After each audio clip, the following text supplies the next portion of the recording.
Alright. Hello there, everyone. Welcome to the Nexus Gaming Series. I'm your host, DB Smiley, here for some Division B West action that is about to pop off here in the Nexus. As we have Mighty Goats versus Uncomfortably Numb. Uncomfortably Numb, your reigning Division C champion. As I actually correct some sound stuff here. There we go. Nice and lovely sound. Glorious sound. Garrosh going to be the first ban here by Uncomfortably Numb. This map choice by the Mighty Goats, taking it to Towers of Doom. Always an unconventional map, allowing a lot of pressure. Now, we do not have yet a balanced patch, if there is one coming today. We'll do the best we can with what we have where we are. Uncomfortably Numb, the reigning, though not defending, Division C champion. Not defending because they have moved up here to Division B East. The Beast Division. Also in the Beast Division, the Mighty Goats. New team with a familiar face. Negan, formerly of Reborn Knights. Very strong player. Can't wait to see what he does. As we do get the Phoenix ban, he is still OP and a first pick Malfurion. Strong support pick. Getting a couple of nerfs with the patch later. But still strong at the moment. And probably will still be strong after. Let's see which direction Mighty Goats wants to go here with the draft. You could see an attempt to deny the Tracer, because we all know Tracer Malfurion. Pretty strong indeed. And Tracer just a good hero by herself. Maybe if you want to get your support, you don't want to get choked out, you grab the Stukov now. You can also grab your tank. Grab a Stukov Diablo, and that can actually punish Tracer quite a bit. It's not a bad choice in any respects. Gonna be Genji Rhaegar, a bit unconventional. Certainly the Rhaegar pick, I'm surprised by. Prioritizing Rhaegar over Stukov. Could be a comfort, but I don't see Rhaegar getting banned or sniped. So I do think if you want to go Rhaegar, totes awesome. Just wait until after the second ban, but we'll see how it goes. Genji, strong hero, can be a bit countered by Malfurion. Gotta watch that Twilight Dream. It can be a little bit of a sticky wicket if you get hit by that Twilight Dream. But, you know, we'll see where it goes. There's the Tracer paired with the ETC. Pretty good counter to the Genji as well. Can stun. Also makes Rhaegar think twice about going nums.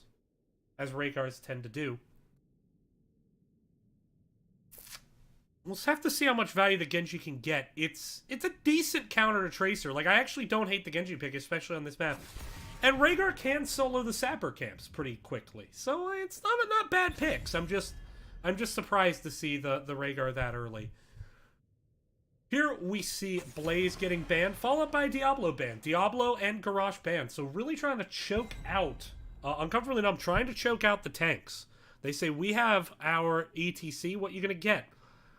I think Joanna's on the table. Joanna can be pretty strong into the Tracer with the blind. Flashlight's great for interrupt on this map, interrupting those channels. So I definitely wouldn't hate to see a Joanna right here, right now. Then maybe paired with a solo laner, take something like Sonya. Sonya plus Rhaegar, happy times. Sonya benefits extremely well from that lightning shield because she can self-sustain while it's up.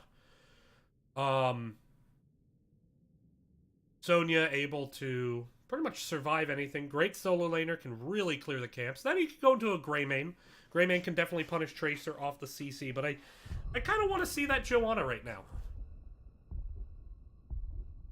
Maybe a Muradin could work, but I really think Joanna would be great here. Let's see where they go. It's Varian. Okay. Varian Jaina. So, interesting. I have to imagine they'll go into a warrior solo laner, but now they're going to be solo tanking with Varian. Now, granted, Varian's been changed. He's no longer... Like, he gets his taunt at 4. He can actually tank early. So, you know, it can definitely work. The Jaina is interesting, though. Because as yet, you don't really have enough CC, especially into a Tracer, to make that work. And Malfurion can actually cleanse out the Ring of Frost AoE style.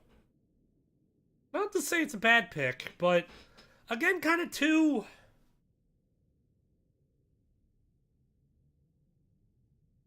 to the point of what does it get you right now? It's not a ton. I mean, Taunt Blizzard can be okay.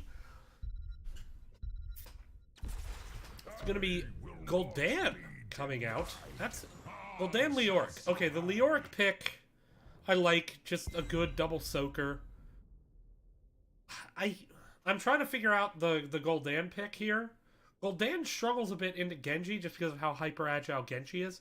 Gul'dan can be strong into heavy melee though, and if they're anticipating a second warrior, that's where Gul'dan can shine. And Gul'dan can actually do some pretty good AoE damage. But Rhaegar's a decent AoE healer. Certainly can save one target when Tracer tries to dive for the bomb.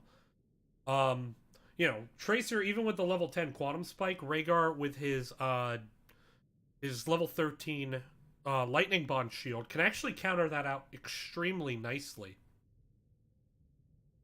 What's this last pick gonna be? I mean, I guess if they're willing to fall behind a wave clear, they want to focus on rotation. They don't have to take a solo laner here. They could always take a Greymane.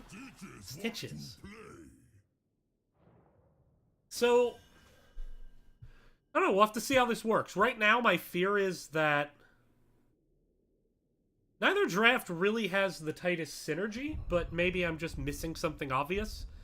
Maybe Taunt Hook, and then you just Ring of Frost right as Gorge is about to end.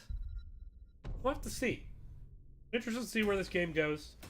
Towers of Doom, always an interesting map. Brings out some kind of weirder styles, a lot higher emphasis on poke and sustain. We'll have to see where this goes. Stitches is a big body, though, and that's going to help Malfurion out with those Moonfires. But I am actually alone. I'm not joined by a Diablo as much as I would like to be. So we're just going to go ahead and turn this little baby off for the time being. We're alone. Just you and me. It's you and me and 10 people about to do glorious combat. Hello, everyone. Welcome. So again, uncomfortably numb. Reigning, though not defending, Division C champion. Going with kind of a Tracer comp.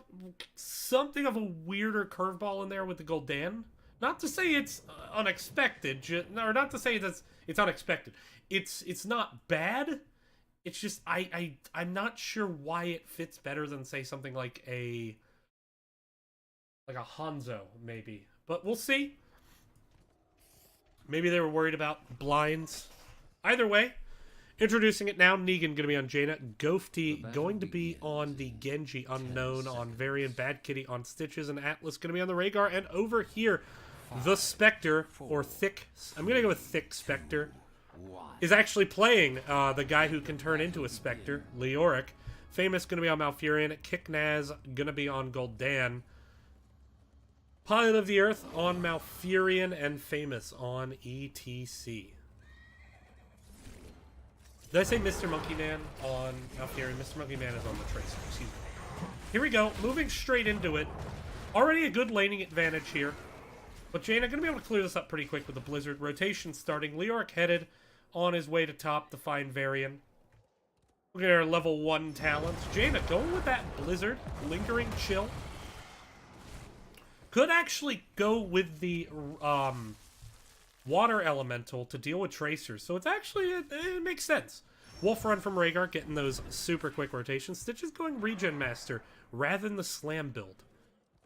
Or at least the equivalent of Regen Master, I should say. Varian, Parian. Prog Rock gonna come in.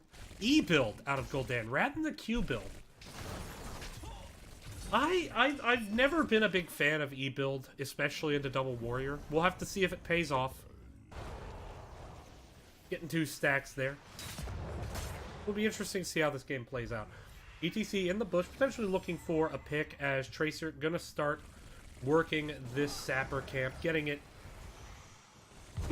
kind of nice and softened up for Gul'dan to go in for the finish. ETC just making sure that there's no soak. No one on the side of Mighty Goats grabbing their camp yet, as I'm actually still in the wrong view here. Here we go.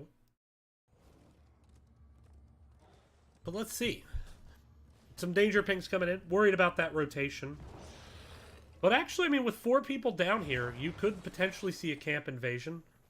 Negan rotating down, Ghosty rotating up to deal with the ETC. Needing Negan just to clear up these sappers quickly, like the call.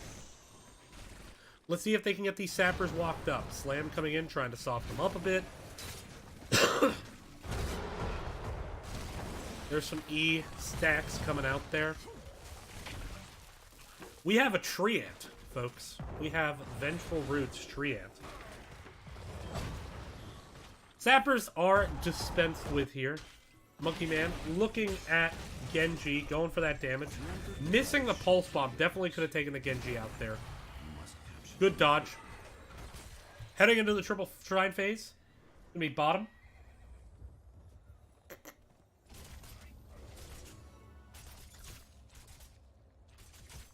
Looks like no one defending bottom for the side of Mighty Goats. Genji's starting to rotate down. ETC could cut it off, gets the dismount. That's good. Now dismounting Variant. I love this play by Famous. Dismounting the enemy team, making sure there's time for the channel. Ghosty having to play a bit aggressively, but able to get in for the interrupt. Now it is a 4v3, but Leoric messing with Stitches up here. Stitches unable to get the channel. So while it's a 4v3, now with Tracer coming over, and actually a 4v2 as Malfurion gets taken out. But even still, Tracer gonna interrupt Stitches here.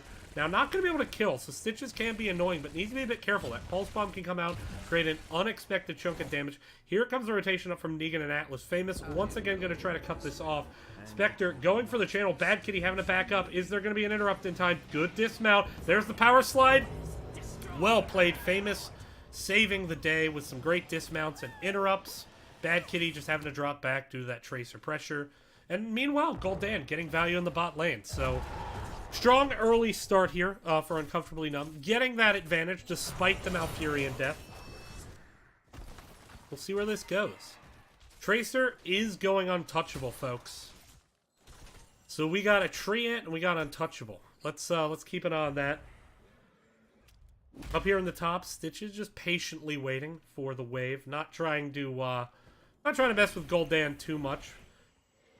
Uncomfortably Numb, gonna go ahead and take their camp here. Famous, though, gonna spot it out. Could there be an invasion? Need to be a bit careful. This is a 4v4. There's the root with the Treant. Could start taking damage. Taunt onto Tracer. Blizzard not managing to connect for stacks, though, as Mixer Monkey Man able to blink on out of there. And that is going to be Sappers once again picked up on the side of Uncomfortably Numb, who do have the level 7 talent advantage, however briefly. Looking at talents, we do see Nature's Cure coming in. Keep an eye on those cleanse potentials.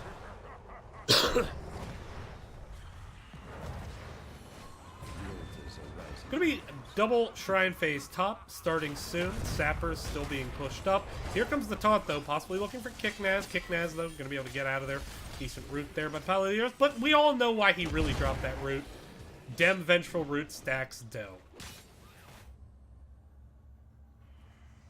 ETC, once again, going to be annoying. I really like how Famous has been playing. He's been playing aggressively, making sure to get this bounce. Big power slide, followed up by the root onto Rhaegar. Jaina did go down there to Monkey Man, and Monkey Man not done.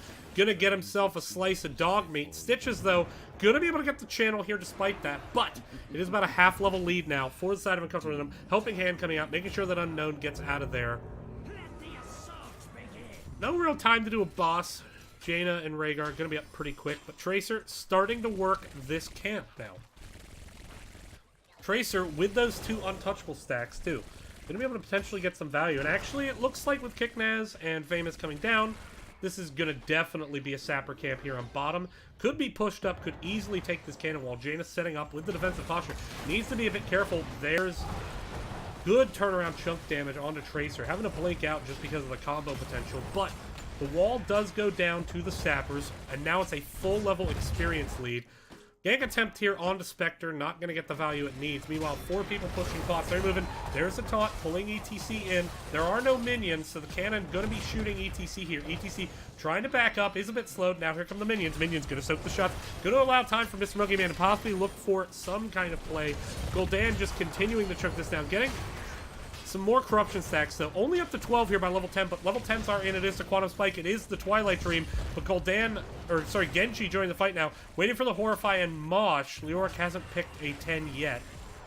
Going to go with the Entomb. So a lot of combo potential here. But this should be the fort going down. For Bell Tower, I guess. Going down.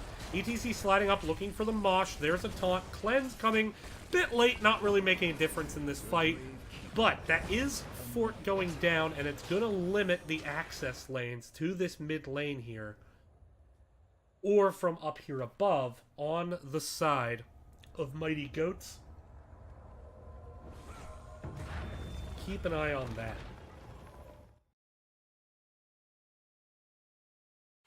Sapper's gonna be picked up while the Shrine is up. Famous could definitely come in and interrupt. Leoric coming down to join the fight. Level 10's on both sides. It is X-Strike. It is Ring of Frost instead of Water Elemental.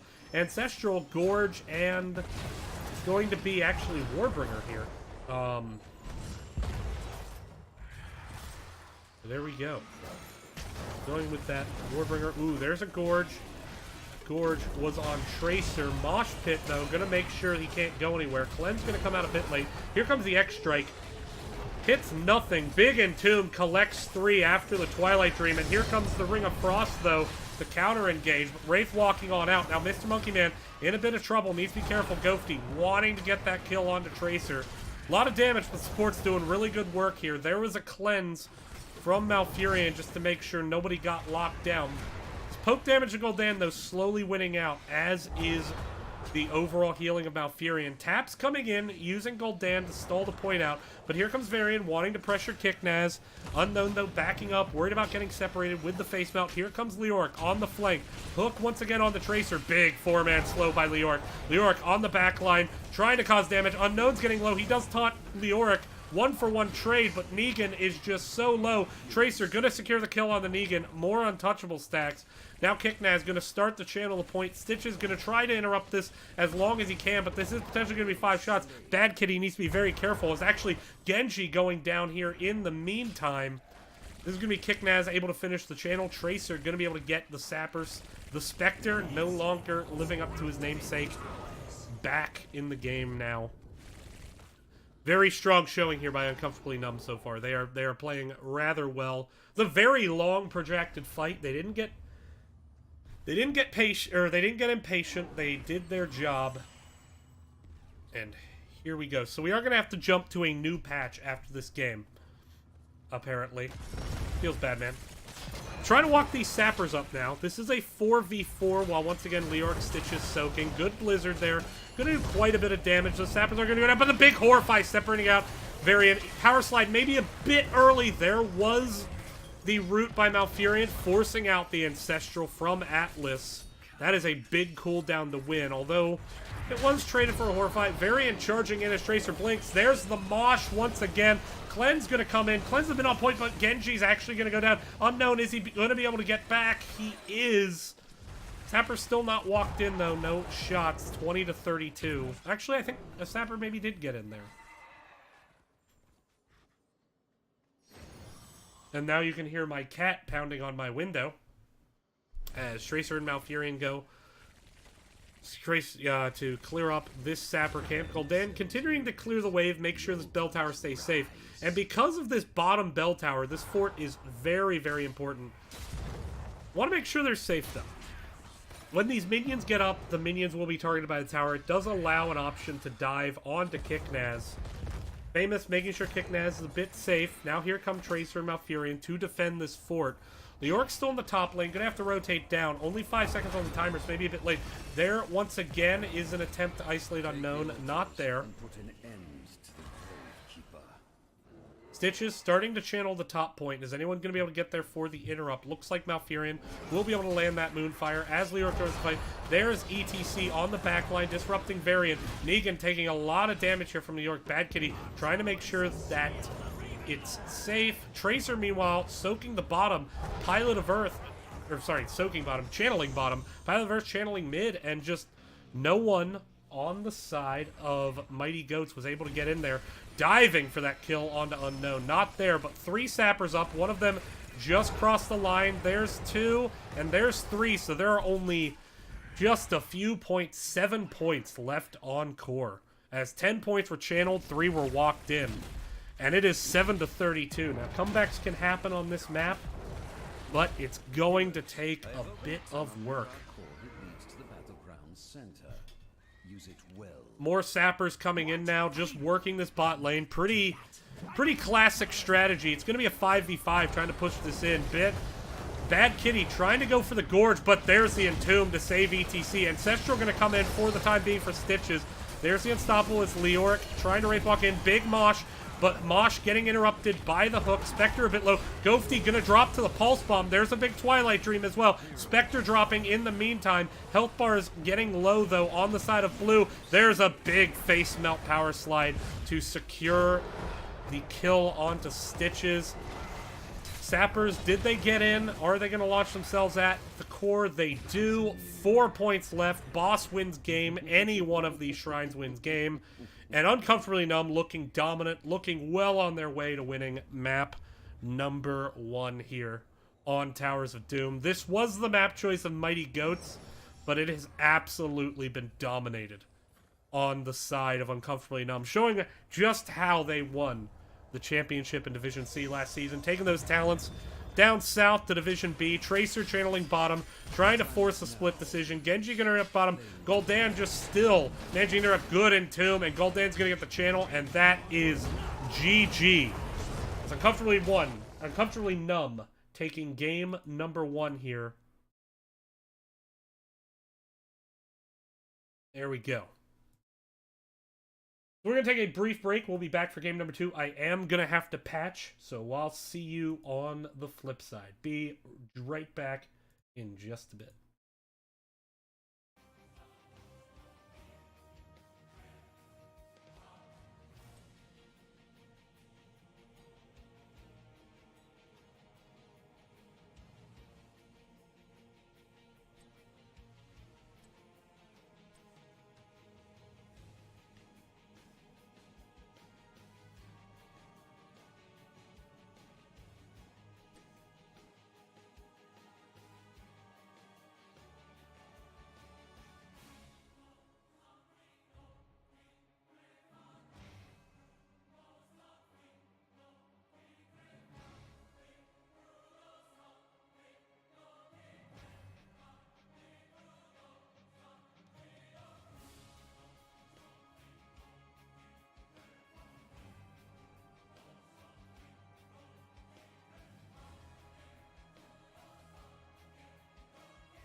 Alright, hello everyone.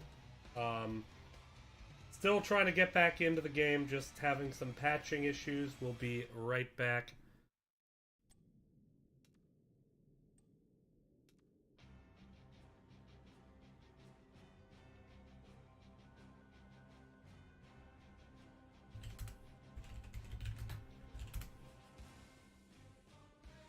I think we're going to be able to get back into it.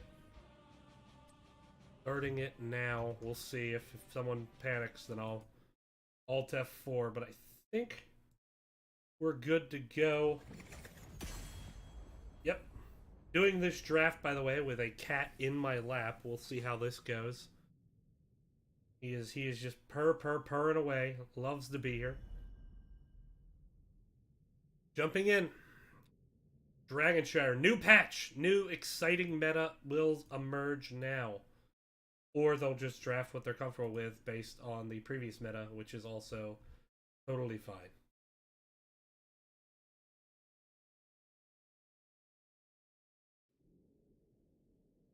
Invisible Mount is banned, yes.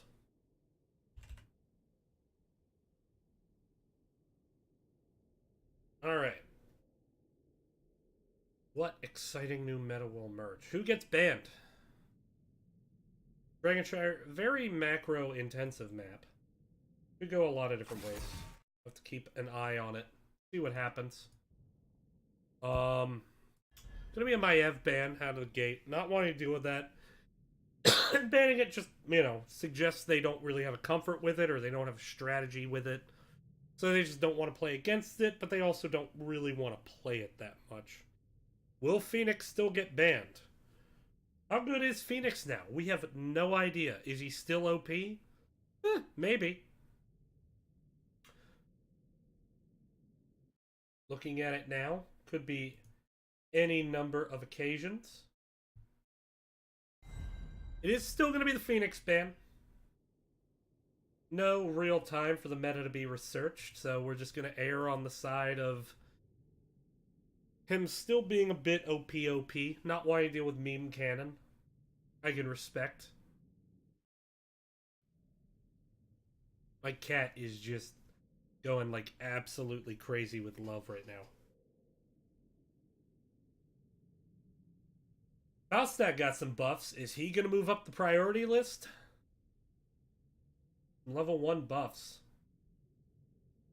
Namely, his Hammerang now gives mana back, which makes it much more valuable. But still going to be Malfurion. Now, some Malfurion nerfs did come down the line. His baseline healing was reduced. No talent changes. We'll have to see. 2 more picks about to come in. First 2 picks for Uncomfortably Numb. Up 1-0 in the series. Making sure to dip in the clock. Just consider all their options. Consider what they've read with the patch notes. See how things are going. Can't blame them. Can't blame them. Cat is not happy with me talking so much. He's like, I'm just trying to sleep, Dad. Poor kitty. Cat stream. DV Smilchamp. Gonna be ETC. Gonna be Hanzo. So really keep priority on that ETC. And he can be strong. Stage dive, incredibly strong here. Potentially. I mean, Mosh is not bad at all. Mosh might still be the pick, but Stage Dive allows a lot of playmaking potential on this map in terms of quickly securing a point for a cap or securing a point and then joining a team fight. Hanzo, always just a very strong ranged assassin, probably strongest in the game at the moment. He's basically pushed Val out of the meta and replaced her. So, you know, could go a number of ways.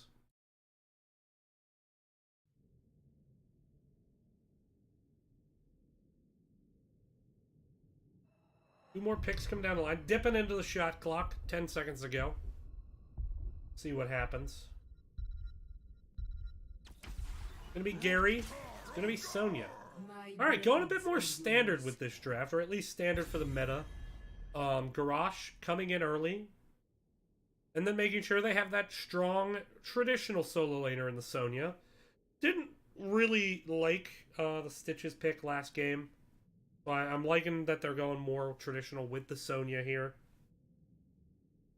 I think it's a strong pick. It's a bit more meta draft. So far on the side of Mighty Goats. Bit more meta. Doesn't necessarily mean better, but I think it's working out much more cleanly. I like the look of this draft quite a bit so far. Need to get someone to follow up on Garrosh, maybe something like a Li Ming. And then need to have a decent wave clear in the 4-man. You could say something like Li Ming Greymane. That would actually be really strong. That'd be old school. Li Ming Greymane, double resets. Go for the throat with Li Ming. Could be fun. Tracer going to be banned out, denying that. I could actually see the Tracer pick. Go Tracer Li Ming. Or not Tracer Li Ming, Tracer Jaina. Banning out the Stukov. Like that a lot. This is much more in line with expectations now. You know, banning out the Stukov, trying to force them onto something like a Rhaegar or an Uther. Let's see if it supports grabbed here. You don't necessarily need to grab it. Still no real damage potential being shown. So you don't really know the enemy team's damage profile. And since you can't really take a pretty safe support like a Stukov here, that's pretty much good against anything. Might want to see what they throw at you. Are they going to throw kind of that poke sustain at you? Or are they going to go into some type of hyper engage with that, you know, potential things like Greymane Li Ming, Greymane Jaina. I think Greymane would be a great choice in general. But if you have that, maybe you want the Uther. I'm going to grab the Blaze Chromie. I actually like getting the Chromie here. Now, Furion needs to be able to step up to get Moonfires. Chromie can punish that. Additionally, Chromie, very safe from Garrosh, can poke at a distance. And then Blaze, very strong solo laner. Really liking the draft this time around. The Towers of Doom draft was kind of a bit awkward from both teams. A couple choices I didn't really get. But, not to say again that the draft was bad, just that it was a bit less traditional, and at least with the meta, and this draft definitely going kind of much more the meta direction. We'll have to see.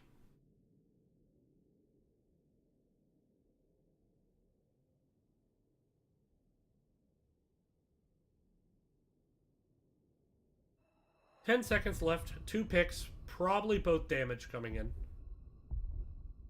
Can't imagine we're going to see something crazy like Vala Tass. So, I like Greymane.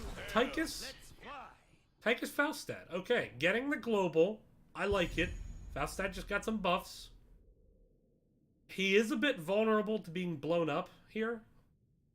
Because of the, potential for double CC with Chromie and Hanzo.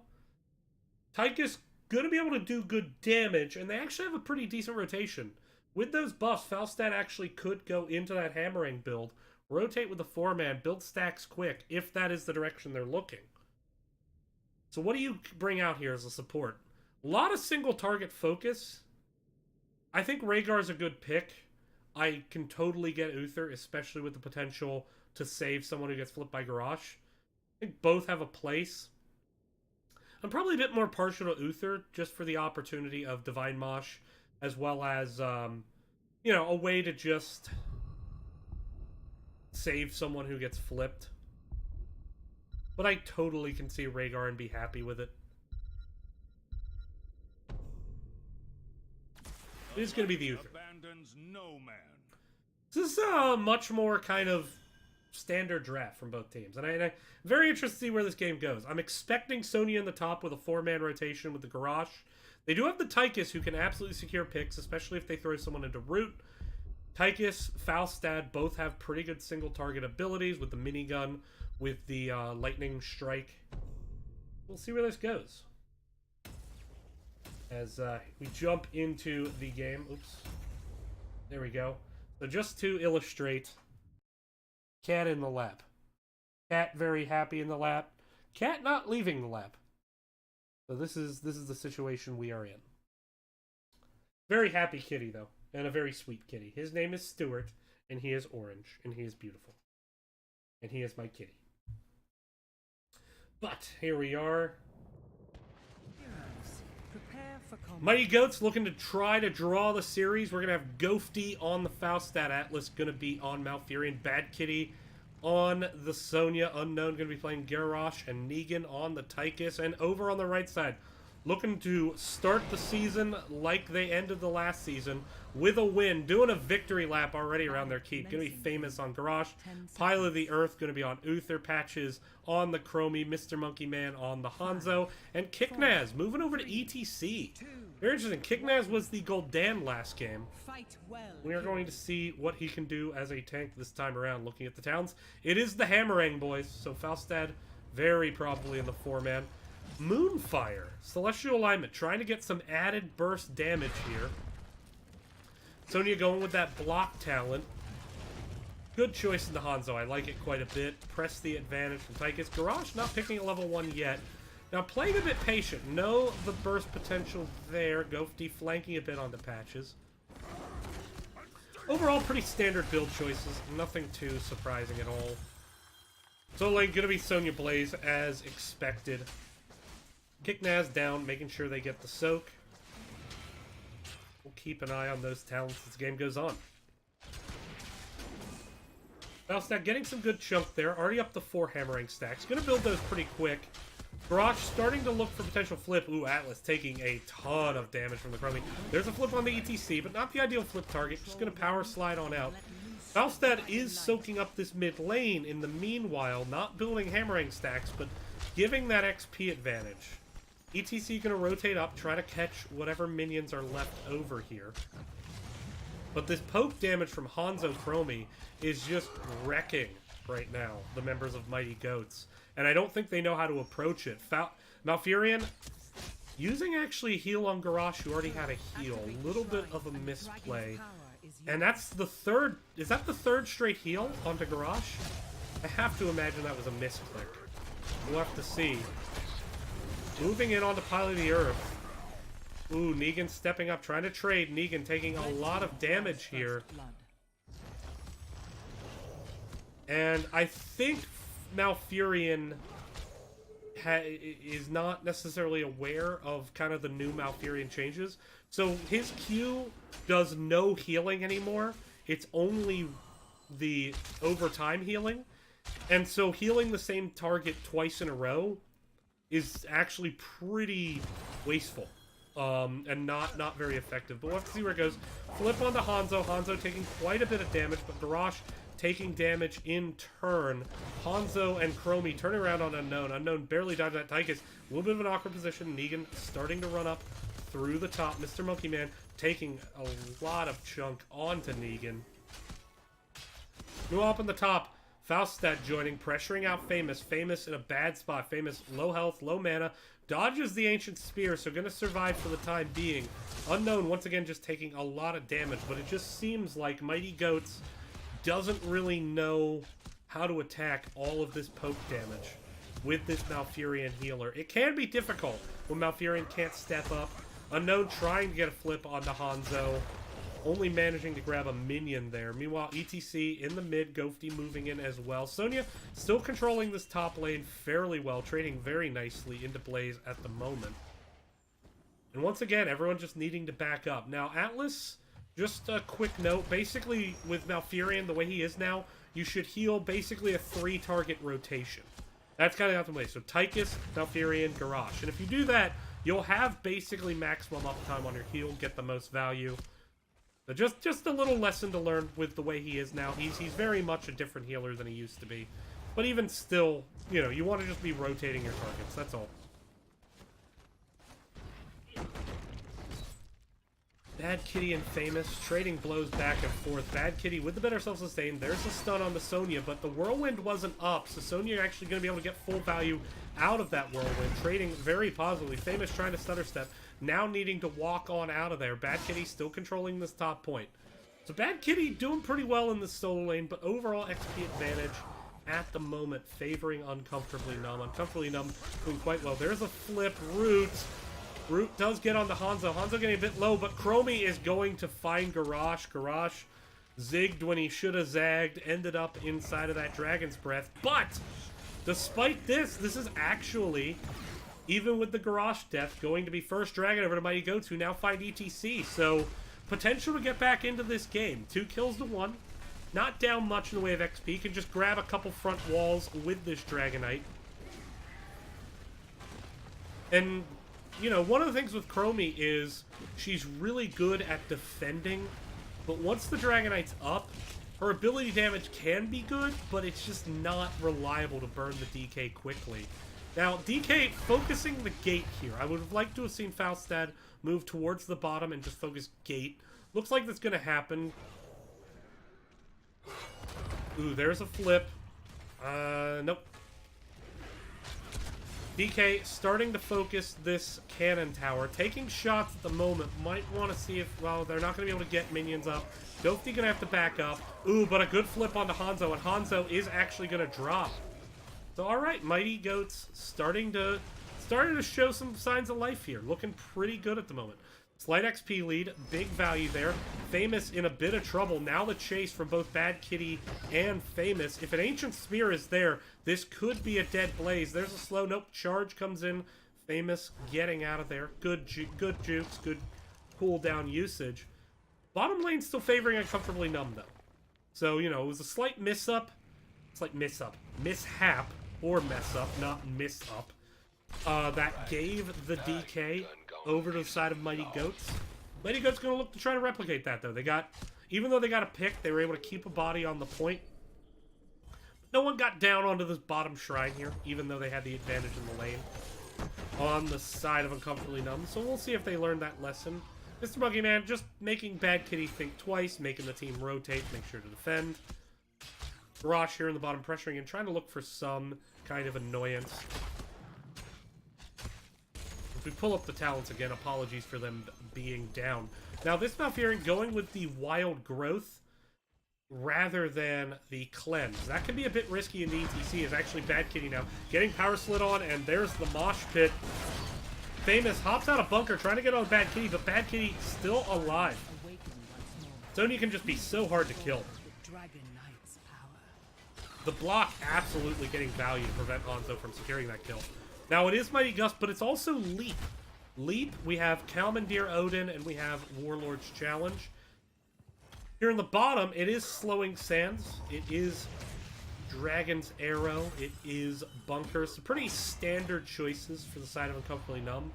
Really, the only choice that kind of stands out here is Leap. We'll have to see where it goes.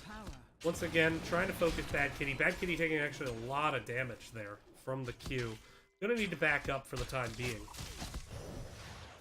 Sorry, Kitty, you have to get down. That's... I keep saying Bad Kitty, and I think he's freaking out. You're not bad, Stuart. You're a good kitty. But you do need to get down. Atlas taking quite a bit of damage there from the Chromie. And once again, Atlas throwing the heal onto himself. I don't want to belabor it too more, but I just want to point out, again, not really healing you faster, so just kind of keep in mind that you want to rotate those targets. It's not healing you faster at all, actually.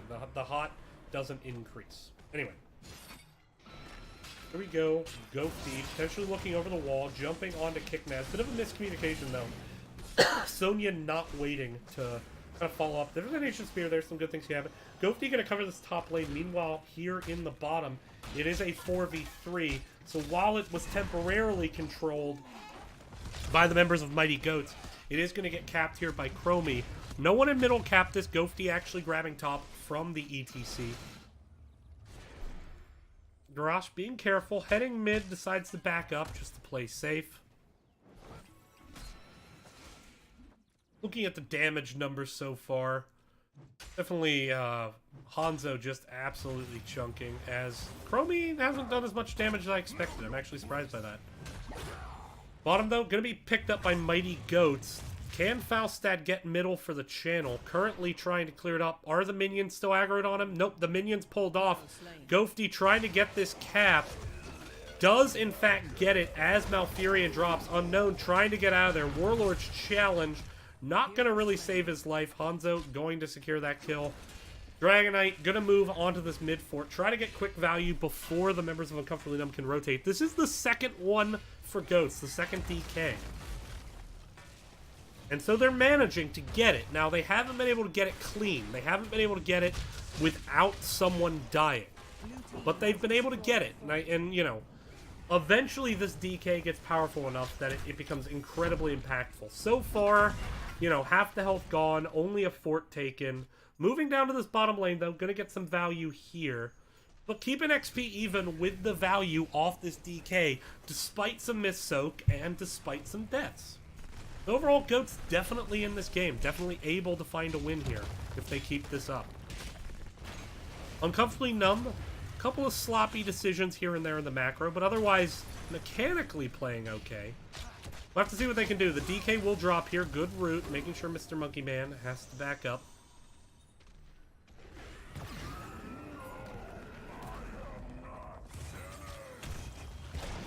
Ooh, oh my goodness, what a great combo. Found the time trap. Kicknash was there for the power slide. Perfect timing by Patches.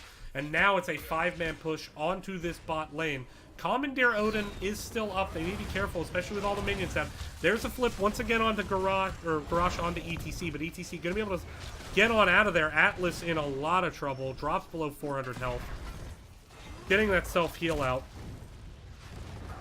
There's a flip onto Blaze, but there's the power slide into the Mosh, securing the kill. There was a Divine Shield there, not necessary. Basically a waste of cooldown, unfortunately, but Uncomfortably Numb now committing to this bot lane, wanting to open up their win condition if they're able to get the next DK. Alstad, though, flying in with the Gust, and the bunker has to come out. Patches, though, in so much trouble. Gonna use the timeout. Twilight Dream comes in. Blaze hops into the bunker just to escape it. There's a stun onto Atlas and Negan. Atlas now in a bit of trouble, using the ice block in the middle. There's the stun, but here comes a big lead. Blaze gonna get turned around on, and Blaze is gonna drop. And now Pilot Earth in so much trouble. There's a route onto Uther. Uther is gonna die. Now he can still heal in this fight. Kicknaz in a... Kicknaz actually gonna get killed there by Chromie, and now Kicknaz trying to set something up. Ooh, but there's a flip onto Hanzo, and Hanzo's gonna drop, and now Kickass is in a bit of trouble, as is Patches. Flip ahead onto Ghosty, but into the slowing stance. Needs to be careful. Now, Ghosty could turn around, secure the kill onto ETC. For the time being, was focusing Chromie. If Ghosty just focused ETC, he would drop there, but I think ETC's gonna drop anyway. Yes, he does. And so, Uncomfortably Numb pushes in a bit too much. Great fly gust there by Ghosty. Ghosty setting it up, going in, getting the gust, setting his team up in an advantageous position. Great leap by Sonya to force the kill onto Blaze. Blaze now having to come top to clear this point, but this is going to be a very, very quick Dragonite because of those kills. So now, you know, Mighty Goats doing very, very well in this game. Still down a little bit in XP, but structurally have a big lead. Someone... No, that camp's fine. That camp will clear. There are no knights there to actually do the damage, so the wizard will eventually get killed. Not a big concern. Dragonite heading on to this mid keep. They are going to focus their efforts mid, even though there are no camps in this lane. Nope, now they see the 5-man defense, thinking about backing up. They're heading back in. Dragonite has already taken so much damage. Garrosh going to come out now. There's a route just to punish if anything happened, but... You know, Dragonite didn't get a lot of value. It only got really one cannon. There's another cannon that's low, but... You know, I think they could have done more if they were just a bit patient, walked up their minions. Maybe focused on just getting value rather than just trying to force in. But who knows, you know, maybe it's just... I mean, into the Chromie, into the Hanzo, it's just so much damage, so it can be very difficult to get that kind of value you want. There's a Warlord's challenge. There's the Twilight Dream onto ETC and Blaze. Now getting gusted back into the team. Tyga trying to get some damage out there. Kicking ass. Gonna be able to walk away, or is he? Nope. Ghosty securing the kill. And now Patches is in a ton of trouble. Bad Kitty, though, taking a lot of damage. There's the Divine Shield to keep Chromie alive. And the turnaround damage is actually enough to kill Garrosh.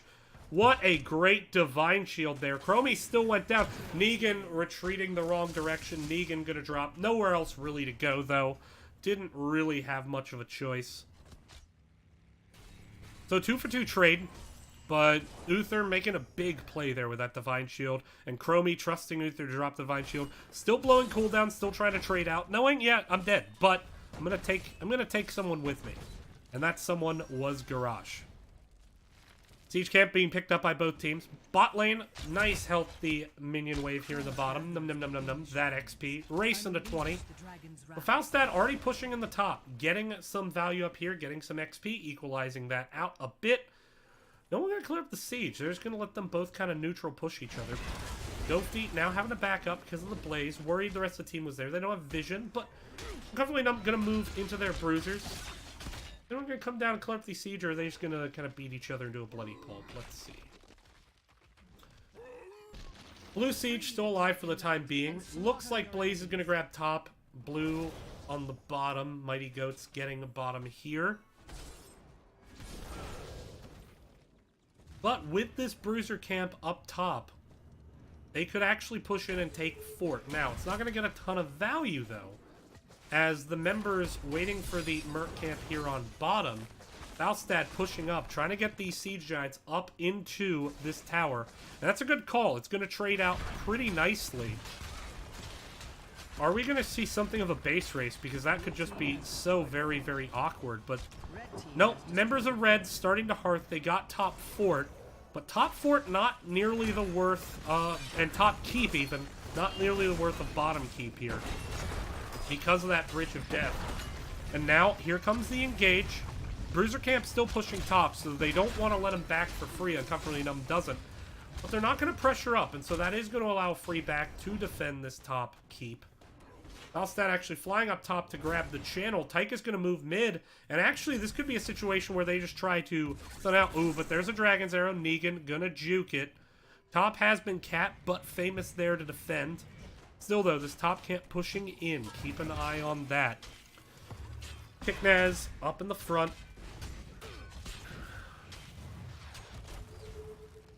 Bad Kitty stepping up, threatening the channel, but not really a threat. Ghosty, though, on the stun. And there's Uther's stun. Leap going to be used to try to save Falstad. Falstad need that Mighty Gust. There's the Mosh onto Bad Kitty. Gets interrupted, though. Now Unknown taking a lot of damage. Blowing himself unstoppable. But there's a time trap that could put a lot of trouble here onto Garage. Garage is going to go down. Bad Kitty channel gets interrupted. Uncomfortably Numb. Now has the level 20s. They're going to start to push up here.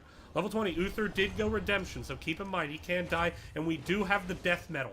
Very, very important to keep an eye on that. ETC now gonna hold this midpoint while Uther and Hanzo go off to channel the respected shrines. Then we're gonna be able to step up to block it. Atlas can do it. Atlas gonna step up, gonna be able to get the Moonfire here. Ooh, didn't Moonfire, dropped the root instead, and it didn't take in time. And now Hanzo playing the game in to kill Atlas. Just a bit of a misplay. Needed to be able to use the Moonfire there to interrupt. The root does take a second to kick. And now Uncomfortably Numb, definitely in the driver's seat. They clear up mid-fort just to get even more open rotation ability. They are now, with Malfurion down, in a great position to take this bottom keep. Quite a bit of damage coming out from the Falstad, but Chromie able to poke it off, and this poke damage is just really starting to get deadly. We do have, by the way, the fortified bunker, but now, keep in mind, Wind Tunnel is up, and we do also have the big red button from Commandeer Odin. And here it comes now, doing quite a bit of damage to the DK. Kicking ass, now dismounted from the Dragonite. Malfurion's still not up, though. They do want to get this, but the big red button putting Blaze in a bad spot. Blaze taking so much damage. Negan, though, is a bit low. Divine Shield has to be used into the bunker now.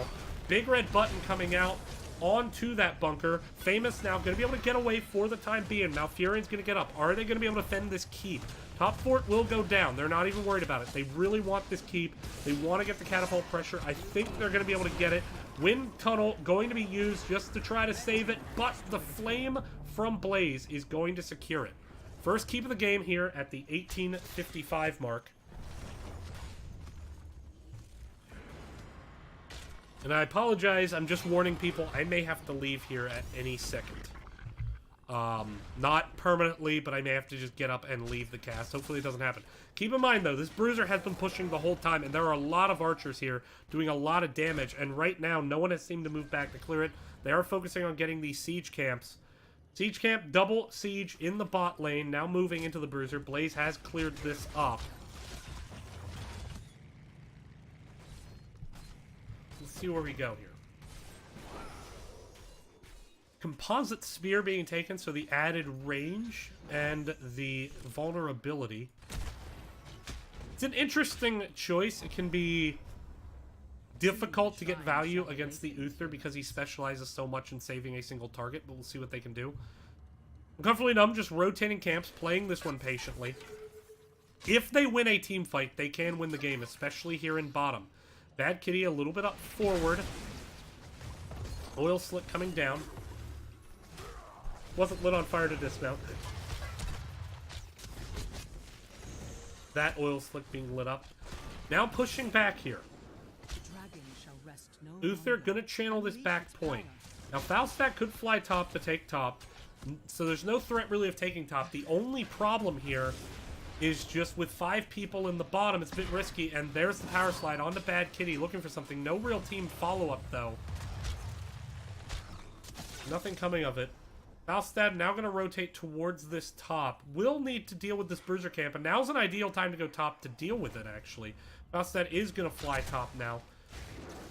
Starts to damage the Bruiser camp, but going to move on and channel the point here. But they got to be aware of these 2 catapults now stacked up in bot, and a 3rd on the way. This is a bit of an awkward position here. Because of the catapults in bot lane, it would actually be advantageous for Mighty Goats to take a fight in this bot lane. Meanwhile, Blaze is actually walking, though, the catapults up. So that's going to be 3 catapults here on core in just a second. Someone from Mighty Goats needs to back to clear this. Bruiser camp now being picked up in the bottom as well. Blaze could start to rotate top. No one is defending these catapults, and this is a serious misplay. You cannot take a fight with 3 catapults on your core, and they're starting to back up. Now starting to be, but the shields are going to be down in just a second, and they are. Core damage directly onto the Goat's core, down to 84, down to 80, and about 25% of the core lost. Basically just due to, you know, I don't know if it was a lack of awareness or they were just really worried about a fight. Now, Blaze, though, down here alone, and Blaze is in so much trouble now. Blaze is absolutely dead, and that was just a misplay on the side of Uncomfortably Numb. Unfortunately, Blaze going to drop here. Looking at the damage numbers, you see Hanzo just absolutely chunking this game. 55k. Tychus, though, doing a respectable 44. But overall, the damage advantage has been in favor of Uncomfortably Numb. But that pickoff changes the flavor of this game tremendously. This bot keep is weak enough that a 23-minute DK could easily take this out. Wind Tunnel being used, trying to secure some kills. Divine Shield comes out, Uther onto himself. Probably tried to land it on Hanzo, but just hard to do with the frames overlapping. Now Falstad going to be able to fly top. Chromie is in the bottom, is backing though, so this should be a DK over to Mighty Goats, and they could draw this series right here, right now. ETC gonna have to fight onto this point. Does Falstad have a fly up to join it quick? There's the root down, and no one's gonna be able to interrupt Negan. So this is potentially a game-winning Dragonite. They just need to move. I want to see them focus bot keep, which is already a bit lower, although they do have minions pushed up mid, which could be valuable. But being able to just clear those catapults with the DK is important. Hanzo is down at the moment as well. So you have time to push in before that big damage from Hanzo. So just walk up and right-click the keep, and that's what's going to happen. Now, Famous in the backside needs to be a bit careful. A good kick here, and there is a throw. Bunker manages to come down. Falstad going for the Fly Gust, separating out ETC. There is a bunker there, but both tanks now on the wrong side. Here comes the stun onto Unknown. ETC coming in for the mosh. Only manages to collect Malfurion. No interrupt yet. There's the interrupt with the Ancient Spear. ETC now on the wrong side. Dragonite still up. Leap misses. Trying to move on to Chromie. Chromie blowing the timeout. Now the Dragonite could be right-clicking the core, but instead they're trying to look for some kind of fight. There's the taunt, though. Big taunt. Unknown is starting to drop, but they do manage to find Chromie, and that could absolutely be the game. Kicknaz gonna drop next. but there's the Death Mosh. It is on to Sonya. Garrosh starting to get low. Garrosh taking direct core shots, and Blaze is just moving into the back. Can he get Sonya down? Sonya gonna be able to self-sustain. Unknown is so low. Meanwhile, Malfurion has dropped in that. Now, is Unknown going to be able to get out? It is so close, but the big red button comes down. Divine Shield onto Famous, who drops the bunker. A little bit of an overlapping ult, but now Famous is going to drop. Hanzo has dropped in this meantime, but is the big red button going to kill it? Yes, it is, and they can move on to core. Uther going to be the lone defender here. Can he do it? Bad Kitty still not healthy enough to directly attack the core, but they do have the Commandeer Odin. The core shields are starting to drop. Uther now the only thing between Mighty Goats and a draw in this series. Uther now getting the wind tunnel. Uther is so low. Sonya, though, need to back up, but here come the wind waves. They are going to be able to move back on. ETC and Chromie won't be up for another 10 seconds, and I think they're going to be able to do it. Mighty Goats is going to win this game and draw this series at a 1-1, and what a crazy game. Gonna bump this score a little bit, and oops. Crazy game. Really, really crazy game. You know, unfortunately, uncomfortably, Numb had it. They had it won, but then Blaze kind of stepped up when he didn't need to, and I don't mean to call out an individual player, but that is kind of where the game got away from them. Mighty Goats struggled in the team fights, but had the better macro, ultimately coming out on top. Some really good plays there by Pile of the Earth, though, honestly. I mean, yeah, he missed that D-Shield on Hanzo, but that's overlapping hitboxes. You're not going to hit that most of the time. Other than that, he had some absolutely fantastic D-Shields. Occasionally, D-Shield on the bunker, not ideal. Something to be cleaned up. But overall, very good game. We're going to see if we can get a member of the Mighty Goats in. Uncomfortably Numb's been interviewed before. Mighty Goats new to the series.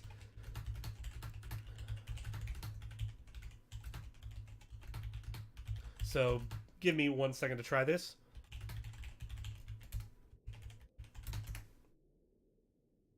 We'll be right back while I set this up. Let's see if I can do it. Hey, what's going on?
Okay, and we are back. I am joined by the captain, Ghosty, of the Mighty Goats, as well as Bad Kitty. How you guys feeling? Overall, I mean, uh, we're feeling okay about the games. Personally, um, as a new team, I'm trying to feel out for, the synergy. Mm-hmm. So yeah, overall, I mean, it was okay, but I think it could have been better for sure.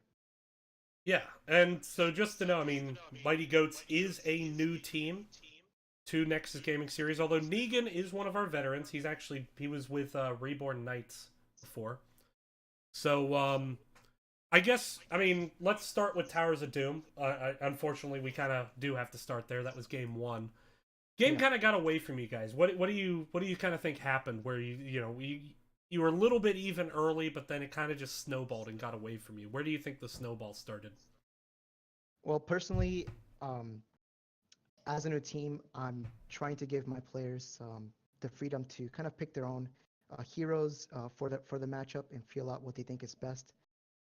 So we didn't go into Towers of Doom with a plan, which was the main problem. Mm-hmm. It resulted in us drafting Jaina into a very aggressive competition from the enemy team. Right. Almost always, Jaina ended up getting blown up. We couldn't properly scout the bottom zapper vision, so they were getting the zappers a lot. which Mhm. was fine for us. But we really wanted to play a little bit more aggressive. But we just felt like with our composition, we really couldn't execute what we wanted. Um, so overall, in Towers of Doom, early on we were holding, but it was clear that the game, as it continued, was gonna fall out of our hands. There was nothing we could do. Um, so yeah, um, game number one, we were filling out the waters. They definitely did a great job. Mhm. Um, and yeah, we didn't go into it with a plan. Yeah. Yeah, I mean, I don't. This isn't meant to sound mean. The draft was a little, I guess, wonky in game one. I will say, from a Hmm. standpoint of, there were a couple choices that I just haven't seen a bit. Like it's been a while since I've seen an early Rhaegar. It's not to say it's bad, but just I think that what you said now kind of makes sense of that draft, where people were kind of playing what they wanted. It seemed like game two, your draft was much better. This is kind of a very standard draft, I guess. Falstad hasn't been seen much in the meta lately, but he got some buffs today, and he's good on that map. And definitely Gofty. I mean, you had some great gusts in that game that really set up a lot of fights at critical junctures where the game could have gotten away from you, and because of your gust kind of forcing an awkward encounter for uncomfortably numb, you were able to get some critical kills at critical junctures. Is that something that you guys have practiced, kind of that fly gust engage, or was that just more of a spur of the moment decision? Normally on Towers, sorry, on Dragonshire, we try to draft a global hero to kind of punish bad rotations Mm-hmm. or players that kind of step out of position. Um, so the Falstad pick was purely because we didn't want to pick the Haka. We didn't want to go into Genji because they had Uther. Right. Um, they had a lot of lockdown, so going with Genji would have been pretty tough. So all in all, the Falstad pick would have solved the issue of being able to disengage from the ETC. Because again, on the Towers of Doom game, we did not draft to disengage a way to Mm-hmm. stun ETC. So again, just game two, we were a little bit more comfortable. We were kind of like deciding what we wanted to do.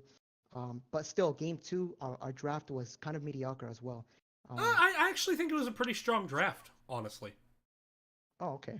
I mean, Well, just based on what I've seen with the meta, like, yeah. because what I will say is the difference between game one and game two is I get the decisions in game two. Like, you get Malfurion early because he's a strong support, whereas last time you kind of drafted Rhaegar, who's not really in that top tier. Not to say he's bad, I think he's good, but just not in the top tier. But then you got the best solo laner in the game right now, Sonya. You got Garrosh, who's one of the two kind of top tanks. And then you got people who could follow up on Garrosh flips in Tychus and Falstad. I actually think it was a much. I thought it was a good draft. I will say. I, f- I felt personally in the second draft for Dragonshire, we worked more as a group in the Mhm. draft, and on the first one, it was more like, "What are you feeling?" And we kind of like loosely did it. And this one, we did a little more pre-discussion. No. As Gopi said, we were more prepared. Yeah. Yeah, again, as we keep playing these games and grow more as a team, I mean, we've only been together for about like Two a week weeks. and yeah, like Right. 2 weeks. Like we are getting more comfortable with how we want to play the maps, etc. But again, the issue was the Dragonshire draft. Even though we won, the enemy team's composition had complete control over the mid and bottom with both ETC and Uther. Anybody that stepped into that fog of war was probably going to get bursted down with the Hmm. ETC, Uther lockdown, and Chromie. We've seen that actually. We've actually scrimmed some Division A teams, and we've seen that kind of combination. But Right. I feel there they kind of lacked the variant. I know we picked up variant on Towers of Doom and it was completely a one-sided match, but I feel like there they could have probably substituted variant for the ETC or something like that.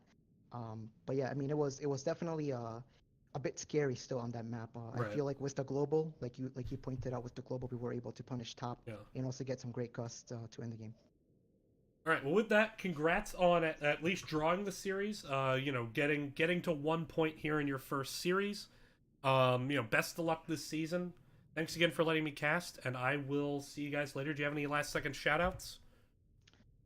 For me, shout outs to my team, Unknown, Negan, Atlas. Shout out to Urzaris. She's kind of our manager behind the scenes.